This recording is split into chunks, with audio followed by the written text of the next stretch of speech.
Nós lemos o Evangelho de Lucas, capítulo 23, os versos 44 em diante, que diz: já era quase meio-dia, e escurecendo-se o sol, houve trevas sobre toda a terra, até as 3 horas da tarde.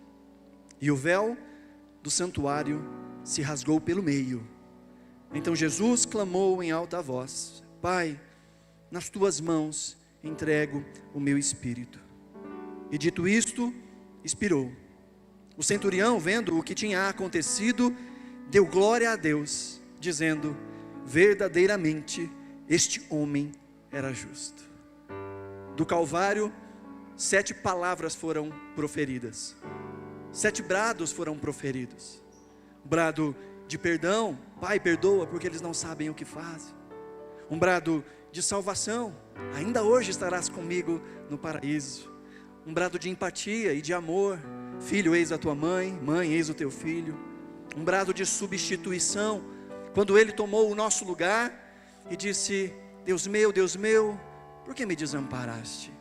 Aquele que todo o seu ministério chamou Deus de Pai, nesse momento chama o Pai de Deus, porque esse era o nosso lugar. Não podíamos chamar de Pai, só podíamos chamar de Deus.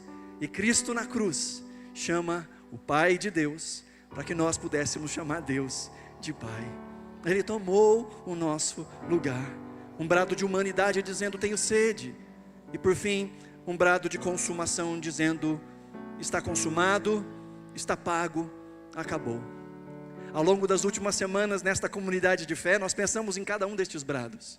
E hoje terminamos pensando nesta última expressão de Jesus, dizendo: Pai, nas tuas mãos entrego o meu espírito. Jesus termina essas 7 expressões do jeito que ele viveu toda a sua vida, orando. Jesus diz mais uma vez: Pai. Mais uma vez ele reafirma a sua identidade.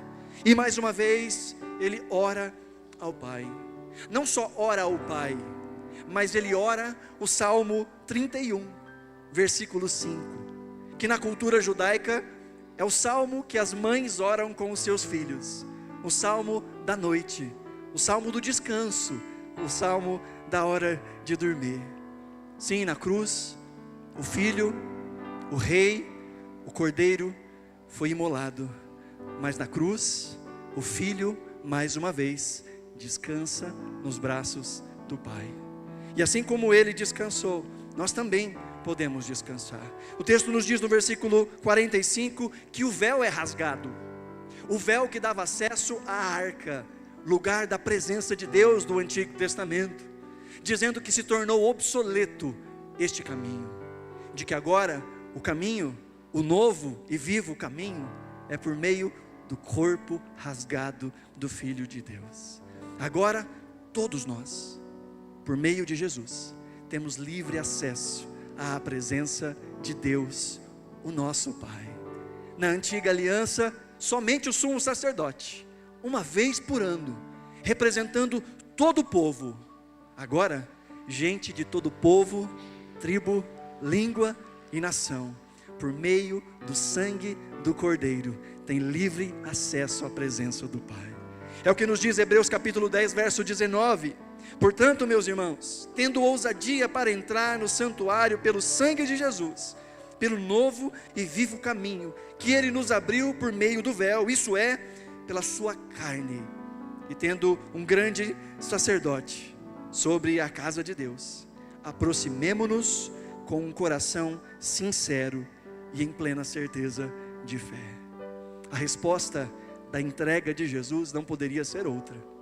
Havia diante dele um centurião, que muito provavelmente havia acompanhado todo esse processo de martírio, o escurecer do meio-dia, os brados de Jesus, e agora o véu se rasgou, a terra tremeu, pedras foram despedaçadas, túmulos se abriram, e aquele centurião, aquele gentil, aquele não judeu, representando cada um de nós, diz que a salvação não pertence somente aos judeus. A salvação pertence a todo aquele que contempla o Cristo crucificado. e que por meio do sangue do Cristo crucificado, pode agora chamar Deus de nosso Pai. Ele é o Rei da glória, o Rei dos reis.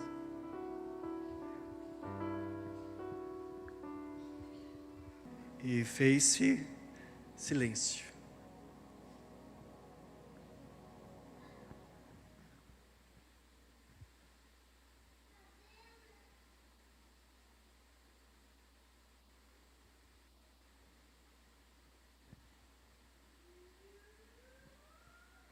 Silêncio.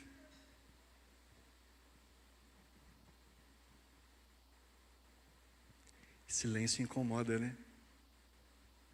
Ainda mais num tempo como o nosso, de redes sociais e de múltiplos estímulos, silêncio incomoda.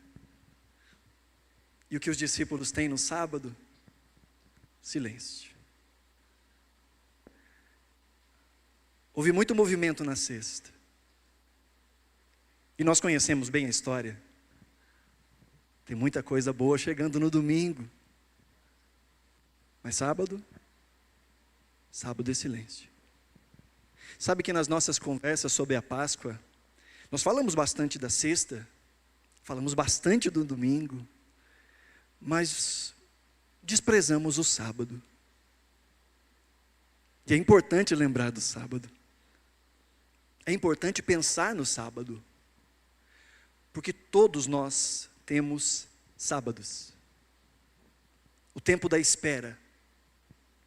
Entre a oração e a resposta. Entre a luta e a concretização daquilo que se espera. Entre o questionamento e o coração que encontra descanso. Na sexta, Jesus falou várias vezes.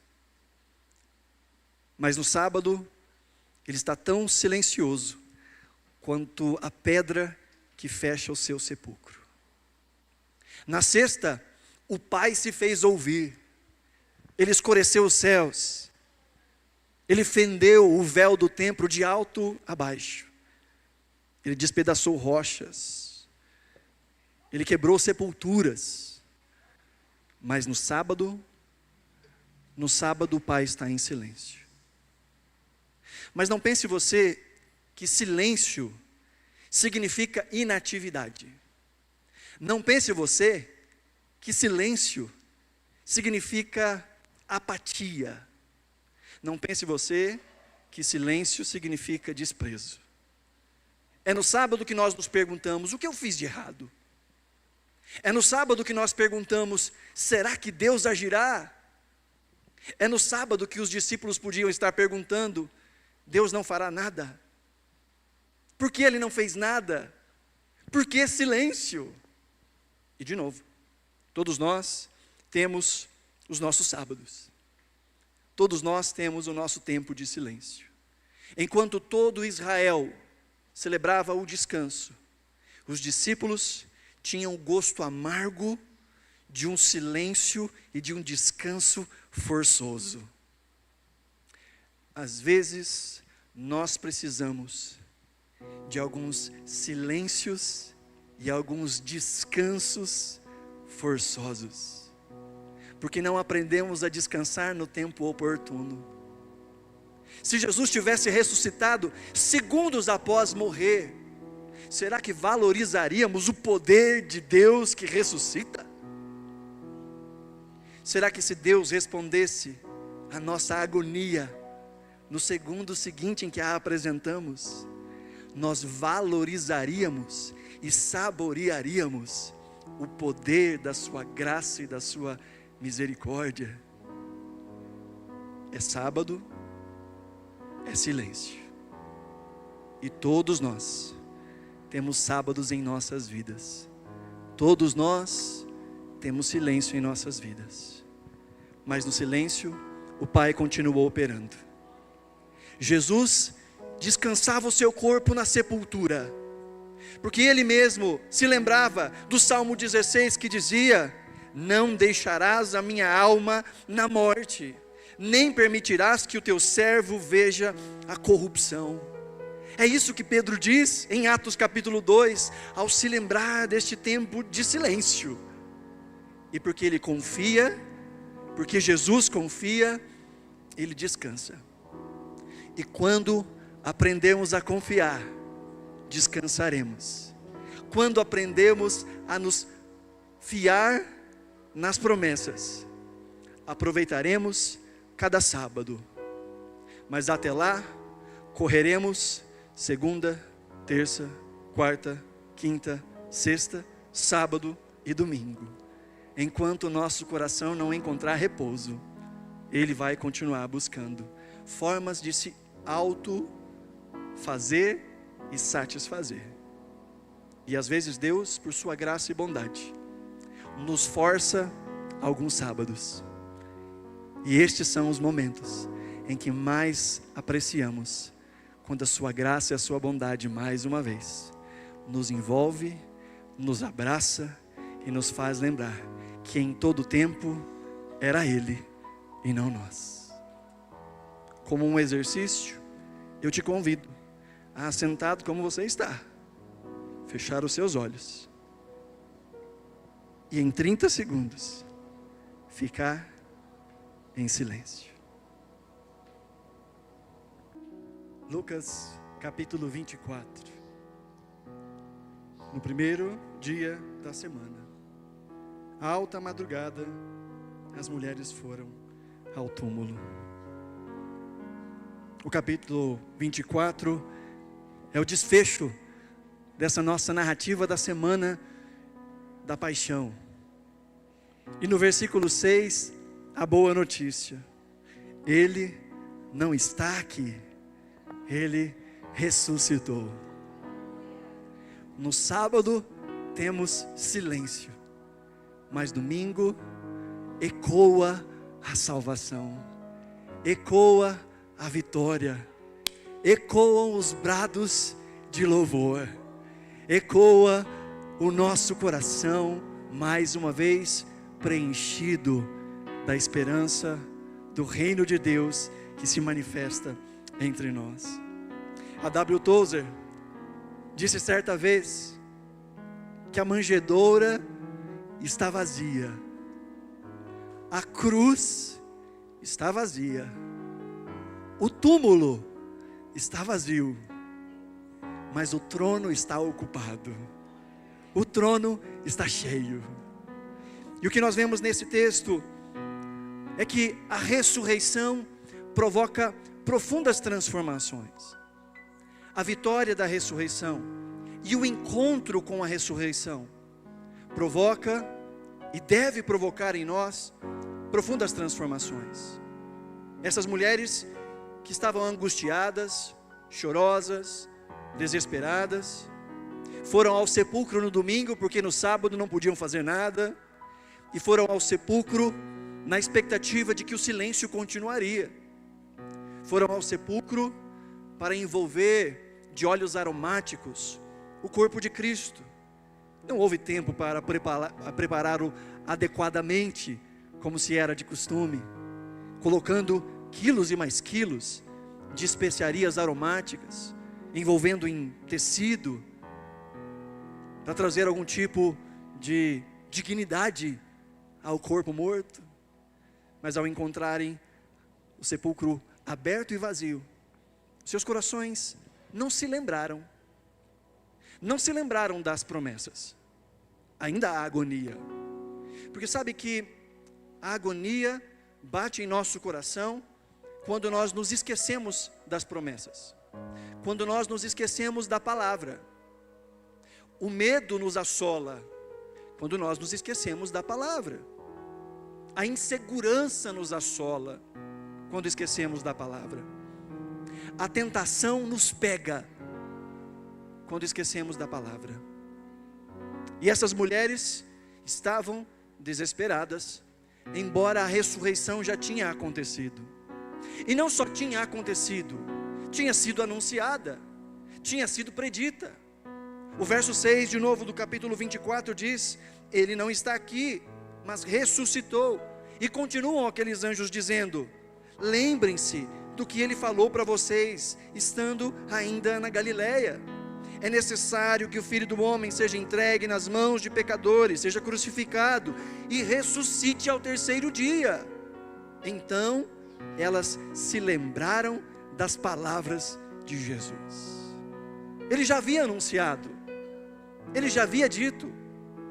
O desespero era à toa, a angústia era à toa, o medo era à toa, e continua sendo, quando nós nos esquecemos da palavra, quando nos esquecemos da promessa, quando nos esquecemos da ressurreição. E, desculpe, eu não vou dizer aqui que era o problema dessas mulheres, muito pelo contrário. Elas foram as primeiras testemunhas da ressurreição. Numa cultura extremamente machista, em que a palavra de uma mulher não significava e não tinha peso de argumento no tribunal. Se uma mulher presenciasse um crime e delatasse esse crime, a sua denúncia só era válida se um homem dissesse: é verdade, ela viu mesmo. E Jesus escolhe em primeiro lugar mostrar a sua ressurreição às mulheres. Depois o texto nos diz um pouquinho mais à frente, ainda no capítulo 24, que Jesus vai se encontrar com 2 discípulos que estavam desesperados, desesperançados, angustiados, temerosos. No versículo 19, Jesus havia escurecido seus olhos, os olhos desses discípulos, para que não pudessem reconhecê-lo, e ele se apresenta a eles e vai conversando. Por que vocês estão tão tristes? Por que vocês estão tão cabisbaixos? E eles vão dizer: você por acaso é um estrangeiro e não sabe o que se passou aqui nesses últimos dias? E Jesus, coisas que só Jesus faz, diz: o que aconteceu? Do que vocês estão falando? E no versículo 19 o texto diz, ele perguntou: do que se trata? E eles explicaram aquilo que aconteceu com Jesus, o Nazareno, que era profeta, poderoso em obras e palavras, diante de Deus e diante de todo o povo, e como os principais sacerdotes e as nossas autoridades o entregaram para ser condenado à morte, e o crucificaram. Nós esperávamos que fosse ele quem havia de redimir Israel. A esperança está certa. Ele é quem redime Israel. Não só Israel, mas também todos nós. Agora a expectativa estava errada. A redenção que esperavam era a redenção política. A redenção que esperavam era a redenção de Roma. Queriam um Messias político, que se assentasse no trono político e que governasse politicamente o povo de Israel. E sabe, esperança errada é esperança frustrada. E em nossos corações, por vezes, encontramos frustrações porque as nossas esperanças estão erradas. Porque esperamos de Deus algo que Ele nunca prometeu. Porque esperamos de Deus algo que outros prometem. Algo que homens prometem. Algo que o inimigo das nossas almas promete. Ele prometeu a Jesus: tudo te darei, se prostrado me adorares. E às vezes pensamos que é Deus quem diz isso: tudo te darei, se prostrado me adorares. E criamos expectativas, temos vontades, temos desejos, que nada tem a ver com os caminhos e os propósitos de Deus para as nossas vidas. E quando Deus não faz o que achamos que é obrigação dele fazer, o que encontramos é tristeza. O que encontramos é esse semblante dos discípulos que dizem: nós achávamos que era ele, nós achávamos que essa era a resposta, mas eles estão diante do Cristo ressuscitado. E o Cristo ressuscitado, o Cristo ressurreto, não tem medo de relembrar as promessas. Então, ainda no capítulo 24, no verso 25, ele diz: como vocês são insensatos e demoram para crer em tudo que os profetas disseram. Não é verdade que o Cristo tinha de sofrer antes de entrar em sua glória? E começando por Moisés e todos os profetas, explicou-lhes o que constava a respeito dele em todas as Escrituras. O desespero era à toa.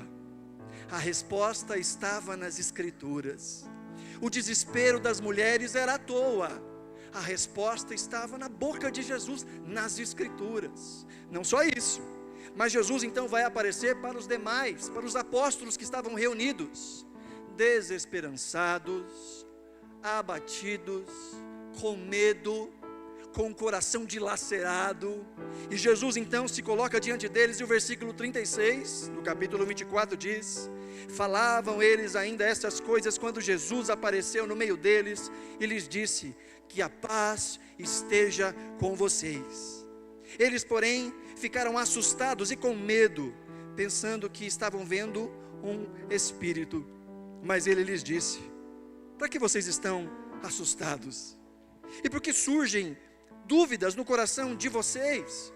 Vejam as minhas mãos e os meus pés, que sou eu mesmo. Toquem em mim e vejam que é verdade, porque um espírito não tem carne nem osso, como vocês estão vendo que eu tenho. Dizendo isso, mostrou-lhes as mãos e os pés. E por não acreditarem eles ainda, por causa da alegria, e como estavam admirados, Jesus lhes disse: vocês têm aqui alguma coisa para comer? Então lhe apresentaram um pedaço de peixe assado, e ele comeu na presença deles. E o verso 44 nos diz: a seguir Jesus lhes disse: são estas as palavras que eu lhes falei, estando ainda com vocês. Era necessário que se cumprisse tudo o que está escrito a respeito de mim na lei de Moisés, nos profetas e nos salmos. Então lhes abriu o entendimento para compreenderem as Escrituras. 3 grupos, 3 momentos, um só coração. Desespero, angústia, enquanto a palavra não é rememorada. O que a ressurreição faz conosco? Traz de volta a esperança. O que a ressurreição faz conosco? Nos aponta de volta para a Escritura. Mas não só isso, uma vez agora encorajados, uma vez agora colocados de pé, Jesus diz no versículo 46, e disse-lhes: assim está escrito que o Cristo tinha de sofrer, ressuscitar de entre os mortos no 3º dia, e que em seu nome se pregasse arrependimento para a remissão de pecados a todas as nações, começando em Jerusalém. Vocês são testemunhas dessas coisas. Eis que envio sobre vocês a promessa de meu Pai. Permaneçam, pois, na cidade, até que vocês sejam revestidos do poder que vem do alto. A ressurreição nos traz de volta a esperança. A ressurreição nos traz de volta a palavra. Mas a ressurreição também nos dá o comissionamento. Jesus diz: está escrito, foi prometido que em meu nome seria pregado em todas as nações da terra. Mas como isso vai acontecer? Jesus diz: vocês vão, é com vocês. A promessa ao meu respeito se concretiza em vocês. Vocês são a minha extensão. Vocês são o meu corpo. Vocês são a promessa se cumprindo dia após dia. Um encontro com a ressurreição nos coloca em rota de colisão com aquilo que está fora do lugar. Um encontro com a ressurreição nos transforma de parte do problema em parte da solução. O encontro com a ressurreição nos torna pacificadores. O encontro com a ressurreição nos faz abençoadores, transformadores de ambientes, começando em casa, na família, entre os nossos amigos, na nossa comunidade, na nossa cidade, no nosso estado, na nossa nação. Um encontro real com a ressurreição nos coloca em posição de serviço, nos coloca em posição de doação, de generosidade. E isso acontece porque não há apenas uma palavra, como se apenas uma palavra não fosse o suficiente, como se apenas a promessa não fosse suficiente, Jesus diz àqueles discípulos: mas antes, fiquem aqui, até que vocês sejam renovados, até que vocês sejam revestidos de poder. Do que Jesus estava falando? Jesus estava rememorando as suas próprias palavras, no Evangelho de João, no capítulo 14 em diante, dizendo: não tenham o seu coração perturbado, creiam em Deus, creiam em mim, eu vou preparar para vocês morada, e eu preciso ir, porque se eu não for, o Espírito da verdade não virá, mas quando eu for, ele virá. Jesus está lembrando os seus discípulos: vocês não ficarão órfãos. É assim que Mateus termina o seu Evangelho. Vão por todo mundo, sim, preguem o Evangelho, batizem em nome do Pai, do Filho e do Espírito Santo, façam a missão, vamos servir, mas fiquem tranquilos, eis que eu estou convosco todos os dias, até a consumação dos séculos. Até então não havia sido inaugurado ainda o tempo do Espírito. Jesus disse: fiquem em Jerusalém até que vocês sejam revestidos. E esse mesmo Lucas que escreve o Evangelho segundo Lucas, continua o seu relato. Infelizmente, ao longo da história, a segunda parte do Evangelho de Lucas foi quebrada e colocaram João no meio. E às vezes a gente esquece que Atos é a continuação de Lucas. E em Atos, o que nós vemos é um povo reunido, agora não mais cheios de medo, não mais cheios de angústia, não mais cheios de desesperança, mas aguardando a promessa, com o coração borbulhando, com o coração ansioso, orando, clamando e esperando. E diz o texto que de repente, naquele lugar, ouviu-se um estrondo, um vento impetuoso, e línguas como que repartidas de fogo, e eles foram cheios do Espírito Santo de Deus. E aqueles mesmos discípulos que outrora estavam desesperançados e desesperados, agora aquele mesmo Pedro, que havia negado Jesus 3 vezes, com medo, este mesmo Pedro se levanta diante de Israel, diante daqueles que crucificaram o seu mestre, e ele se levanta e com ousadia diz: vocês crucificaram a Cristo, mas Deus o fez Senhor, Deus o fez Rei. E a pregação de Pedro foi tão intrépida, movido pelo Espírito Santo, que aquelas pessoas começaram desesperadas a perguntarem umas às outras: e agora, o que faremos? E Pedro disse: arrependam-se, e cada um de vocês seja batizado em nome de Jesus, para a remissão dos pecados, e receberão. Assim que vocês orarem, pedindo a remissão dos seus pecados, receberão o dom do Espírito Santo de Deus, porque essa promessa é para vocês, é para os filhos de vocês, e para todos quanto aqueles que irão crer. Se um dia tivermos um encontro com Cristo, se um dia tivermos um encontro com a ressurreição, não só recebemos de volta a esperança, não só recebemos de volta a palavra, não só fomos comissionados e enviados, mas fomos empoderados pelo Espírito Santo de Deus. E é esse Espírito que nos guia à verdade.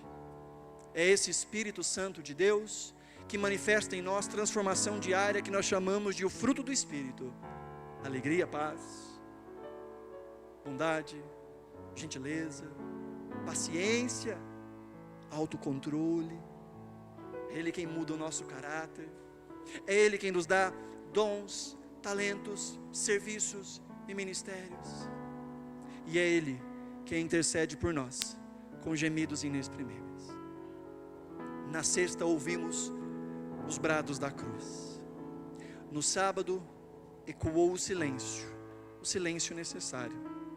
Mas no domingo, ecoa a salvação completa, a consumação completa e o empoderamento do Espírito Santo de Deus. Domingo é dia de celebração, amém? Domingo é dia de festa, não só na Páscoa. Todos os domingos, nós nos lembramos que o silêncio do sábado foi quebrado, com a voz que ecoou nos céus e na terra. Porque vocês procuram entre os mortos aquele que está vivo.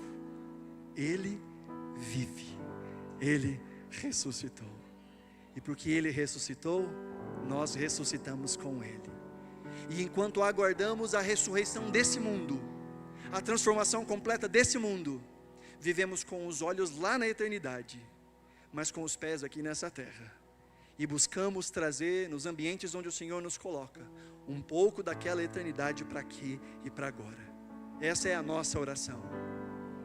Santificado seja o teu nome, venha o teu reino, e seja feita a tua vontade, assim na terra, como ela já é feita nos céus. E parte dessa vontade, desse reino, e o engrandecimento desse nome, acontece à medida que os filhos e filhas de Deus, os ressuscitados, cheios do Espírito Santo de Deus, são as mãos de Jesus, são os pés de Jesus, são a boca de Jesus, nesse mundo que precisa de salvação. Que nessa noite, mais uma vez, nos lembrando da salvação e da semana do sacrifício, que nós nos lembremos que Ele ressuscitou e com Ele nós também ressuscitamos. A vida que agora vivemos pela fé no Filho de Deus. Não mais eu que vivo, mas Cristo é quem vive em mim, por meio de mim, e traz vida nesse mundo que anseia a vida.